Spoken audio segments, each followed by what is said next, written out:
ಕರ್ನಾಟಕ ರಾಜ್ಯದ ಪ್ರತಿಯೊಬ್ಬ ಆತ್ಮೀಯ ಸರ್ಕಾರಿ ನೌಕರರೇ, ನಿವೃತ್ತ ಸರ್ಕಾರಿ ನೌಕರರೇ, ಪಿಂಚಣಿದಾರರೇ, ಕುಟುಂಬ ಪಿಂಚಣಿದಾರರೇ, ನಿಮಗೆಲ್ಲರಿಗೂ ಒಂದು ವಿಶೇಷವಾದ ಗುಡ್ ನ್ಯೂಸನ್ನು ಈ ದಿನ ತೆಗೆದುಕೊಂಡು ಬಂದಿದ್ದೀನಿ. ಇದು ನಾನು ಹೇಳ್ತಾ ಇರೋದಲ್ಲ, ಕರ್ನಾಟಕ ರಾಜ್ಯ ಸರ್ಕಾರಿ ನೌಕರ ಸಂಘದ ಅಧ್ಯಕ್ಷರಾದ ಶ್ರೀ ಷಡಕ್ಷರಿ ಅವರು ಕೊಟ್ಟಂಥ ಭರವಸೆ ಹಾಗೂ ನೀಡ್ತಿರುವಂಥ ಗುಡ್ ನ್ಯೂಸ್.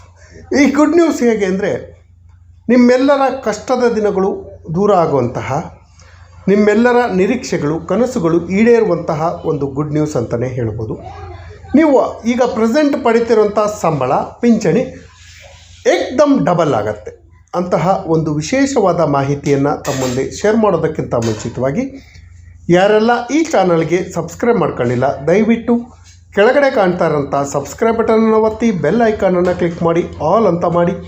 ನೀವು ಫೇಸ್ ಮಾಡ್ತಾ ಇರೋಂಥ ಎಲ್ಲ ಪ್ರಾಬ್ಲಮ್ಗಳನ್ನು ಲೀಗಲ್ ಆಗಿ ಸಾಲ್ವ್ ಮಾಡ್ಕೊಳ್ಳೋಕ್ಕಿರೋಂಥ ಉತ್ತಮ ವೇದಿಕೆ ಸರ್ಕಾರಿ ನೌಕರ ಮಿತ್ರ ಯೂಟ್ಯೂಬ್ ಚಾನಲ್. ಸ್ನೇಹಿತರೆ, ಕೇಂದ್ರ ಸರ್ಕಾರಿ ನೌಕರರು ಇರ್ಬೋದು ಅಥವಾ ರಾಜ್ಯ ಸರ್ಕಾರಿ ನೌಕರರು ಇರ್ಬೋದು, ಈಕ್ವಲ್ ಆಗಿ ಕೆಲಸ ಮಾಡ್ತೀವಿ, ಈಕ್ವಲ್ ಆಗಿ ಸಂಬಳವನ್ನು ಕೊಡಬೇಕಲ್ವ. ಸಂವಿಧಾನದ ಆರ್ಟಿಕಲ್ 14 ಪ್ರಕಾರ ಎಲ್ಲರೂ ಸಮಾನರು, ಸಮನಾದ ಸಂಬಳ, ಸಮನಾದ ಭತ್ಯೆ, ಸಮನಾದ ಕೆಲಸವನ್ನು ಕೊಡಬೇಕು. ಆದರೆ ಕೇಂದ್ರ ಸರ್ಕಾರಿ ನೌಕರರಿಗಿರುವಂಥ ಸಂಬಳ ಹಾಗೂ ರಾಜ್ಯ ಸರ್ಕಾರಿ ನೌಕರರಿಗಿರುವಂಥ ಸಂಬಳದಲ್ಲಿ 40% ಡಿಫ್ರೆನ್ಸ್ ಇದೆ. 7th ಪೇ ಕಮಿಷನ್ ದಾಟಿ 8th ಪೇ ಕಮಿಷನ್ ಏನಾದರೂ ಜಾರಿ ಆದರೆ ಅದು 80% ಡಿಫ್ರೆನ್ಸ್ ಆಗುತ್ತೆ.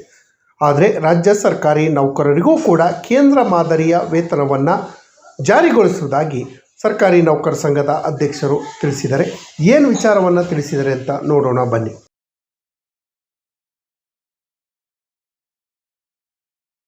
ಕನ್ನಡದ ಪ್ರತಿಷ್ಠಿತ ಪತ್ರಿಕೆಯಾದ ಕನ್ನಡಪ್ರಭದಲ್ಲಿ ಈ ದಿನ ಒಂದು ವರದಿ ಪ್ರಕಟ ಆಗಿತ್ತು. ಏನು ಸರ್ಕಾರಿ ನೌಕರರು ಬಹಳ ವರ್ಷಗಳಿಂದ ನಿರೀಕ್ಷೆ ಮಾಡ್ತಾಯಿದ್ರು, ಬರೀ ಸರ್ಕಾರಿ ನೌಕರರು ಒಬ್ಬರೇ ಅಲ್ಲ, ಸರ್ಕಾರಿ ನೌಕರರು, ನಿವೃತ್ತ ಸರ್ಕಾರಿ ನೌಕರರು, ಪಿಂಚಣಿದಾರರು ಸೇರಿದಂತೆ ಎಲ್ಲರೂ ನಿರೀಕ್ಷೆ ಮಾಡ್ತಾಯಿದ್ರು. ನಮಗೆ ಕೇಂದ್ರ ಮಾದರಿಯ ವೇತನವನ್ನು ಕೊಡಬೇಕು ಅನ್ನೋ ನಿರೀಕ್ಷೆ ಮಾಡ್ತಾಯಿದ್ರು. ಈ ಕೇಂದ್ರ ಮಾದರಿ ವೇತನ, ಸಂಬಳ ಹಾಗೂ ಪಿಂಚಣಿ ಸಿಗೋ ಬಗ್ಗೆ ಒಂದು ಗುಡ್ ನ್ಯೂಸ್ ಸಿಗ್ತಾ ಇದೆ, ಒಂದು ಲೇಟೆಸ್ಟ್ ಅಪ್ಡೇಟ್ ಸಿಗ್ತಾ ಇದೆ. ಕೇಂದ್ರ ಮಾದರಿ ವೇತನ, ಓಲ್ಡ್ ಪೆನ್ಷನ್ ವ್ಯವಸ್ಥೆ ಮರುಜಾರಿ ಸೇರಿದಂತೆ ಒಂದು ಆಶಾಭಾವನೆ, ಭರವಸೆಯನ್ನು ಬಂದಿದೆ. ಒಂದು ಲೇಟೆಸ್ಟ್ ಅಪ್ಡೇಟ್ ಅಂತಲೇ ಹೇಳ್ಬೋದು. ಸರ್ಕಾರಿ ನೌಕರ ಸಂಘದ ಅಧ್ಯಕ್ಷರಾದ ಶ್ರೀ ಷಡಕ್ಷರಿ ಅವರು ಈ ಬಗ್ಗೆ ಮಾಹಿತಿಯನ್ನು ನೀಡಿದ್ದಾರೆ. ಶೀಘ್ರವೇ ರಾಜ್ಯ ಸರ್ಕಾರಿ ನೌಕರರಿಗೆ, ನಿವೃತ್ತ ಸರ್ಕಾರಿ ನೌಕರರಿಗೆ, ಪಿಂಚಣಿದಾರರಿಗೆ, ಕುಟುಂಬ ಪಿಂಚಣಿದಾರರಿಗೆ ಸೆಂಟ್ರಲ್ ಪೇ, ಕೇಂದ್ರ ರೀತಿಯಲ್ಲಿ ವೇತನವನ್ನು ಸಿಗತ್ತೆ ಅಂತ ಹೇಳಿ ಕರ್ನಾಟಕ ರಾಜ್ಯ ಸರ್ಕಾರಿ ನೌಕರ ಸಂಘದ ಅಧ್ಯಕ್ಷರಾದ ಷಡಕ್ಷರಿ ಅವರು ತಿಳಿಸಿದ್ದಾರೆ. ಕೇಂದ್ರ ಮಾದರಿ ವೇತನ ತೆಗೆದುಕೊಳ್ಳೋ ದಿನಗಳು ಬಹಳ ದಿನ ಇಲ್ಲ, ತುಂಬ ಹತ್ತಿರದಲ್ಲೇ ಇದೆ. ಕೇಂದ್ರದ ರೀತಿಯಲ್ಲಿ ಸಂಬಳ ಹಾಗೂ ಪಿಂಚಣಿ ಪಡೆಯುವಂತಹ ಕಾಲ ಬಂದಿದೆ. ಇನ್ನು ಕೆಲವೇ ದಿನಗಳಲ್ಲಿ ರಾಜ್ಯ ಸರ್ಕಾರಿ ನೌಕರರಿಗೂ ಕೇಂದ್ರ ಮಾದರಿಯ ಸಂಬಳ, ಪಿಂಚಣಿಗಳು ಸಿಗತ್ತೆ. ಪಿಂಚಣಿ ಡಬಲ್ ಆಗತ್ತೆ, ಸಂಬಳಗಳು ಡಬಲ್ ಆಗುವಂತಹ ಒಂದು ಗುಡ್ ನ್ಯೂಸ್ ಸಿಗತ್ತೆ. ಈ ಬಗ್ಗೆ ಪ್ರಯತ್ನಗಳು ನಡೆಯುತ್ತಾ ಇದೆ. ಅದೇ ರೀತಿಯಲ್ಲಿ ಓಲ್ಡ್ ಪೆನ್ಷನ್, OPS ಮರುಜಾರಿಗೆ ಕೂಡ ಪ್ರಯತ್ನವನ್ನು ಮಾಡ್ತಾಯಿದ್ದೀವಿ. ರಾಜ್ಯ ಸರ್ಕಾರದ ಮುಂದೆ ನಿರಂತರವಾದ ಒತ್ತಡವನ್ನು ಹೇರ್ತಾ ಇದ್ದೀವಿ ಅಂತ ಹೇಳಿ ಅಧ್ಯಕ್ಷರಾದ ಷಡಕ್ಷರಿ ಅವರು ತಿಳಿಸಿದ್ದಾರೆ. ಬೆಂಗಳೂರಿನಲ್ಲಿ ನಿಮಗೆಲ್ಲರಿಗೂ ತಿಳಿದ ಹಾಗೆ ಕರ್ನಾಟಕ ರಾಜ್ಯ ಸರ್ಕಾರಿ ನೌಕರರ ರಾಜ್ಯ ಮಟ್ಟದ ಕ್ರೀಡಾಕೂಟ ಬೆಂಗಳೂರಿನ ಕಂಠೀರವ ಕ್ರೀಡಾಂಗಣದಲ್ಲಿ ನಡೀತಾ ಇದೆ. 2 ದಿನಗಳ ಕಾಲ ನಡೆಯುತ್ತಿರುವಂಥ ಕಾರ್ಯಕ್ರಮ ಹಾಗೂ ಸಾಂಸ್ಕೃತಿಕ ಕಾರ್ಯಕ್ರಮದ ವೇಳೆಯಲ್ಲಿ ಅಧ್ಯಕ್ಷರು ಈ ಮಾಹಿತಿಯನ್ನು ತಿಳಿಸಿದರು. ಮಾನ್ಯ ಮುಖ್ಯಮಂತ್ರಿಗಳಾದ ಸಿದ್ದರಾಮಯ್ಯ ಅವರು ಕರ್ನಾಟಕ ರಾಜ್ಯ ಸರ್ಕಾರಿ ನೌಕರರ ಹೋರಾಟವಿಲ್ಲದೆ 6ನೇ ಹಾಗೂ 7ನೇ ವೇತನ ಆಯೋಗವನ್ನು ಜಾರಿಗೊಳಿಸಿದರೆ, ಇದೇ ಸರ್ಕಾರ ಇನ್ನು 2 ವರ್ಷ ಇರಲಿದೆ. ಕೇಂದ್ರ ಮಾದರಿ ವೇತನವನ್ನು ರಾಜ್ಯ ಸರ್ಕಾರಿ ನೌಕರರು ಪಡೆಯಲಿದ್ದಾರೆ. ಈ ನಿಟ್ಟಿನಲ್ಲಿ ಸರ್ಕಾರಿ ನೌಕರ ಸಂಘ ಪ್ರಯತ್ನವನ್ನು ಮಾಡ್ತಾ ಇದೆ. NPS ಎಂಬ ಭೂತವನ್ನು ತೆಗೆದು OPS ಅನ್ನು ಜಾರಿಗೊಳಿಸಬೇಕು. ಈ ಬಗ್ಗೆ ಬೇಡಿಕೆಗಳು ಹೋರಾಟವನ್ನು ನಡೆಸ್ತಾ ಇದ್ದೀವಿ ಅಂತ ಹೇಳಿ ಕೂಡ ಇದೇ ವೇಳೆಯಲ್ಲಿ ತಿಳಿಸಿದ್ದಾರೆ. ಈಗಾಗಲೇ ಸುಮಾರು 2,93,000 ನೌಕರರ ಭವಿಷ್ಯ ಆತಂಕದಲ್ಲಿದೆ. 2 ದಿನಗಳ ಹಿಂದೆ ಹಳೆ ಪಿಂಚಣಿ ಕುರಿತಾಗಿ ಮಾನ್ಯ ಮುಖ್ಯಮಂತ್ರಿಗಳು ಕಾರ್ಯದರ್ಶಿಯವರ ಬಳಿ ಹೋಗಿ ವರದಿಯನ್ನು ಶೀಘ್ರವೇ ತರಿಸ್ಕೊಂಡು ಅದನ್ನು ಜಾರಿ ಮಾಡಬೇಕು ಅಂತ ಹೇಳಿ ಕೇಳಿದೆ. NPS ಚೇರ್ಮನ್ರವರು ಕೂಡ ವರದಿಯನ್ನು ಆದಷ್ಟು ಬೇಗ ಕೊಡ್ತೀವಿ, ಏನು NPSನ್ನು ರದ್ದುಪಡಿಸಿ OPS ಜಾರಿ ಮಾಡೋ ಬಗ್ಗೆ ಏನು ಸಮಿತಿ ಇತ್ತು ಆ ಸಮಿತಿ ವರದಿ ತಕ್ಷಣ ಜಾರಿಯಾಗತ್ತೆ ಅಂತ ಹೇಳಿ ಇದೇ ವೇಳೆ ತಿಳಿಸಿದ್ದಾರೆ. ರಾಜ್ಯದಲ್ಲಿ ಸುಮಾರು 1,83,000 ಹುದ್ದೆಗಳು ವೇಕೆಂಟ್ ಇದೆ, ಖಾಲಿ ಇದೆ. ಈ ಹುದ್ದೆಗಳನ್ನು ಭರ್ತಿ ಮಾಡುವ ಬಗ್ಗೆ ಪ್ರಯತ್ನಗಳು ಮುಂದುವರೆದಿದೆ. 7ನೇ ವೇತನ ಆಯೋಗದ 2ನೇ ವರದಿ ಕೂಡ ಇದುವರೆಗೂ ಜಾರಿಯಾಗಿಲ್ಲ. 7ನೇ ವೇತನ ಆಯೋಗದ 2ನೇ ವರದಿ ಇರಲಿ, ಮೊದಲನೇ ವರದಿಯಲ್ಲೇ ಇನ್ನು 30 ಶಿಫಾರಸುಗಳು ಜಾರಿಯಾಗಲು ಬಾಕಿ ಉಳಿದಿದೆ. ಅದರಲ್ಲಿ ಪ್ರಮುಖವಾಗಿ 10% ಅಡಿಷ್ನಲ್ ಪೆನ್ಷನನ್ನು ಕೊಡಬೇಕು ಅನ್ನೋದ್ರ ಬಗ್ಗೆ, ಅರಿಯರ್ಸ್ಗಳದ್ದು ಜಾಸ್ತಿ ಆಗಬೇಕು ಅನ್ನೋದ್ರ ಬಗ್ಗೆ ಇದುವರೆಗೂ ಜಾರಿಯಾಗಿಲ್ಲ. ಅದೇ ರೀತಿ 31/7/2022ರಿಂದ 31/7/2024 ಮಧ್ಯೆ ರಿಟೈರ್ಡ್ ಆದಂತಹ ಸುಮಾರು 30,000ಕ್ಕೂ ಹೆಚ್ಚು ನಿವೃತ್ತ ಸರ್ಕಾರಿ ನೌಕರರು ಪಿಂಚಣಿದಾರರಿಗೆ ಇದುವರೆಗೂ ಕೂಡ 7ನೇ ವೇತನ ಆಯೋಗದ ಪ್ರಕಾರ ಪಿಂಚಣಿ ಸೌಲಭ್ಯಗಳು ಕಮಿಟೇಷನ್ DCRGಯಿಂದ ಹಿಡ್ಕೊಂಡು EL ಎನ್ಕೇಸ್ಮೆಂಟ್ ಯಾವುದೂ ಕೂಡ ಸಿಕ್ಕಿಲ್ಲ. ಅದನ್ನು ತಕ್ಷಣ ಜಾರಿಯನ್ನು ಮಾಡಬೇಕು ಅಂತ ಹೇಳಿ ಕೂಡ ಇದೇ ವೇಳೆಯಲ್ಲಿ ತಿಳಿಸಿದ್ದಾರೆ. ಈ ಬಗ್ಗೆ ಕೂಡ ಸರ್ಕಾರದ ಮೇಲೆ ಒತ್ತಡವನ್ನು ಹೇರ್ತೀವಿ. ಸರಿಯಾದ ಸಮಯದಲ್ಲಿ ತುಟ್ಟಿ ಭತ್ಯೆ ಬಿಡುಗಡೆ ಮಾಡಲಾಗಿದೆ.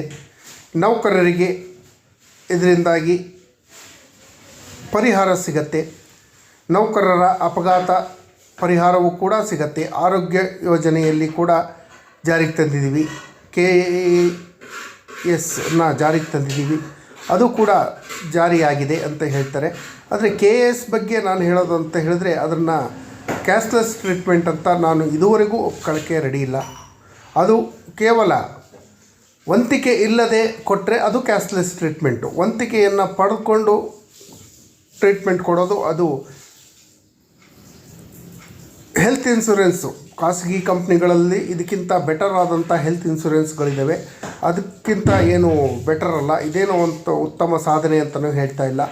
ಅಧ್ಯಕ್ಷರು ಹೇಳಿದಂಥ ತುಟ್ಟಿ ಭತ್ಯೆ ಬಿಡುಗಡೆ ವಿಚಾರದಲ್ಲೂ ಕೂಡ ನಮಗೆ ಅಸಮಾಧಾನ ಇದೆ. ಕೇಂದ್ರ ಸರ್ಕಾರ ಕೊಟ್ಟಂಥ 2% DAಯನ್ನು ರಾಜ್ಯ ಸರ್ಕಾರ 1.5% ಕೊಟ್ಟಿರೋದು ತಪ್ಪು. ಈ ಬಗ್ಗೆ ಸರ್ಕಾರಿ ನೌಕರ ಸಂಘ 7ನೇ ವೇತನ ಆಯೋಗದ ವರದಿಯಲ್ಲಿ ಏನು ಶಿಫಾರಸು ಆಗಿತ್ತು, ಕೇಂದ್ರ ಸರ್ಕಾರ ನೀಡುವಂಥ 1% DAಗೆ ರಾಜ್ಯ ಸರ್ಕಾರ 0.722% ಕೊಡಬೇಕು ಅಂತ ಆ ಶಿಫಾರಸನ್ನು ಅಂಗೀಕಾರ ಮಾಡಿದೇ ತಪ್ಪು. ಅದನ್ನು ಅಂಗೀಕಾರ ಮಾಡಬಾರ್ದು. ಕೇಂದ್ರ ಸರ್ಕಾರ ಎಷ್ಟು DAಯನ್ನು ಕೊಡುತ್ತೋ ರಾಜ್ಯ ಸರ್ಕಾರಕ್ಕೂ ಕೂಡ ಅಷ್ಟೇ DAಯನ್ನು ಅನೌನ್ಸ್ ಮಾಡೋ ಬಗ್ಗೆ ಕೂಡ ಗಮನ ಹರಿಸಬೇಕು ಅಂತ ಹೇಳ್ತಾ ಈ 7th ಪೇ ಕಮಿಷನ್ನ ರೆಕಮೆಂಡೇಷನ್ಗಳ ಜೊತೆಯಲ್ಲಿ ಕೇಂದ್ರ ಮಾದರಿಯ ವೇತನವನ್ನು ರಾಜ್ಯ ಸರ್ಕಾರಿ ನೌಕರರಿಗೆ ಹಾಗೂ ಪಿಂಚಣಿದಾರರಿಗೆ ಜಾರಿ ಆದರೆ ರಾಜ್ಯ ಸರ್ಕಾರಿ ನೌಕರರು, ಪಿಂಚಣಿದಾರರು ಹಾಗೂ ಕುಟುಂಬ ಪಿಂಚಣಿದಾರರಿಗೆ ಯಾವೆಲ್ಲ ಉಪಯೋಗ ಆಗತ್ತೆ ಅನ್ನೋದು ನೋಡೋದಾದರೆ, ಮೊದಲು ಕೇಂದ್ರ ಸರ್ಕಾರಿ ನೌಕರರಿಗೂ ಹಾಗೂ ರಾಜ್ಯ ಸರ್ಕಾರಿ ನೌಕರರಿಗೂ ಸುಮಾರು 68% ಸಂಬಳ ಪಿಂಚಣಿಯಲ್ಲಿ ಡಿಫರೆನ್ಸಸ್ ಇತ್ತು. 7th ಪೇ ಕಮಿಷನ್ ಇಂಪ್ಲಿಮೆಂಟ್ ಆದ್ರ ಮೇಲೆ ಅದು 40%ಗೆ ಇಳಿತು. ಈಗ ಕೇಂದ್ರ ಸರ್ಕಾರ 7ನೇ ವೇತನ ಆಯೋಗ ಮುಕ್ತಾಯಗೊಳಿಸಿ 8ನೇ ವೇತನ ಆಯೋಗ ಜಾರಿ ಮಾಡೋ ಬಗ್ಗೆ ಚರ್ಚೆಗಳು ನಡೀತಾ ಇದೆ. 8ನೇ ವೇತನ ಆಯೋಗದಲ್ಲಿ ಕೇಂದ್ರ ಸರ್ಕಾರಿ ನೌಕರರು ಹಾಗೂ ಪಿಂಚಣಿದಾರರ ವೇತನಗಳು, ಪಿಂಚಣಿ ಸೌಲಭ್ಯ ಹಾಗೂ ಇತರೆ ಸೌಲಭ್ಯಗಳು 1 to ಡಬಲ್ ಆಗೋ ಚಾನ್ಸಸ್ ಇದೆ ಅಂತ ಹೇಳಿ ಬಲ್ಲ ಮೂಲಗಳಿಂದ ತಿಳಿದಿದೆ. ಈಗ ಆಲ್ರೆಡಿ 40% ಇದ್ದಂತಹ ಡಿಫರೆನ್ಸಸ್ಸು 8ನೇ ವೇತನ ಆಯೋಗ ಇಂಪ್ಲಿಮೆಂಟ್ ಆದರೆ ಅದು 1 to ಡಬಲ್ ಅಂದರೆ 80% ಡಿಫ್ರೆನ್ಸ್ ಆಗುತ್ತೆ. ಹಾಗಾಗಿ ನಾವು ಈಗ ಹಾಲಿ ಪಡೀತಿರುವಂಥ ಸಂಬಳಕ್ಕಿಂತ ಕೇಂದ್ರ ಮಾದರಿ ವೇತನವನ್ನು ಜಾರಿ ಮಾಡಿದ್ರೆ ನಮಗೆ ಡಬಲ್ ಸಂಬಳ, ಡಬಲ್ ಪಿಂಚಣಿಯನ್ನು ಪಡ್ಕೊಳ್ಳೋಕ್ಕೆ ಅವಕಾಶ ಇದೆ. ಈ ಬಗ್ಗೆ ಸೆವೆಂತ್ ಪೇ ಕಮಿಷನ್ ರೆಕಮೆಂಡೇಷನಲ್ಲೂ ಕೂಡ ಇದೆ. 8th ಪೇ ಕಮಿಷನ್ನ ಅಂಶಗಳನ್ನು ಮುಂದೆ ರಾಜ್ಯ ಸರ್ಕಾರಿ ನೌಕರರಿಗೂ ಜಾರಿಗೊಳಿಸುವ ಬಗ್ಗೆ ಹಾಗೂ ಕೇಂದ್ರ ಮಾದರಿಯ ವೇತನವನ್ನು ಕೊಡೋ ಬಗ್ಗೆ, ಪಿಂಚಣಿ ಕೊಡೋ ಬಗ್ಗೆ ಉಲ್ಲೇಖ ಇದೆ. ನೀವು ಅಧ್ಯಕ್ಷರು ಬೇರೆ ಯಾವುದಕ್ಕಿಂತ ಇಂಪಾರ್ಟೆಂಟಾಗಿ ನಾವು ಕೇಳ್ಕೊಳ್ಳೋದು ಇಷ್ಟೇ, ಕೇಂದ್ರ ಮಾದರಿಯ ವೇತನವನ್ನೊಂದು ಜಾರಿ ಮಾಡಿಸ್ಬಿಡಿ. ನಾವು ಇನ್ನೇನೂ ನಿಮ್ಮ ಹತ್ರ ಕೇಳೋದಿಲ್ಲ. ಕೇಂದ್ರ ಮಾದರಿ ವೇತನವನ್ನು ರಾಜ್ಯದ ಎಲ್ಲ ಸರ್ಕಾರಿ ನೌಕರರು, ಪಿಂಚಣಿದಾರರು, ನಿವೃತ್ತ ನೌಕರರಿಗೆ ಕೊಡಿಸೋಂಥ ವ್ಯವಸ್ಥೆಯನ್ನು ಮಾಡಿ ಅಂತ ಹೇಳ್ತಾ, ಈ ಮಾಹಿತಿ ತಮಗೇನಾದರೂ ಇಷ್ಟ ಆಗಿದ್ದರೆ ದಯವಿಟ್ಟು ಕೆಳಗಡೆ ಕಾಣ್ತಾ ಇರೋಂಥ ಸಬ್ಸ್ಕ್ರೈಬ್ ಬಟನನ್ನು ಒತ್ತಿ, ಬೆಲ್ ಐಕನನ್ನು ಕ್ಲಿಕ್ ಮಾಡಿ, ಆಲ್ ಅಂತ ಮಾಡಿ. ನೀವು ಫೇಸ್ ಮಾಡ್ತಾ ಇರೋಂಥ ಎಲ್ಲ ಪ್ರಾಬ್ಲಮ್ಗಳನ್ನು ಲೀಗಲ್ಲಾಗಿ ಸಾಲ್ವ್ ಮಾಡ್ಕೊಳ್ಳೋಕ್ಕಿರೋಂಥ ಉತ್ತಮ ವೇದಿಕೆಯಾದ ಸರ್ಕಾರಿ ನೌಕರ ಮಿತ್ರ ಯೂಟ್ಯೂಬ್ ಚಾನಲ್ಗೆ ಜಾಯ್ನ್ ಆಗಿ.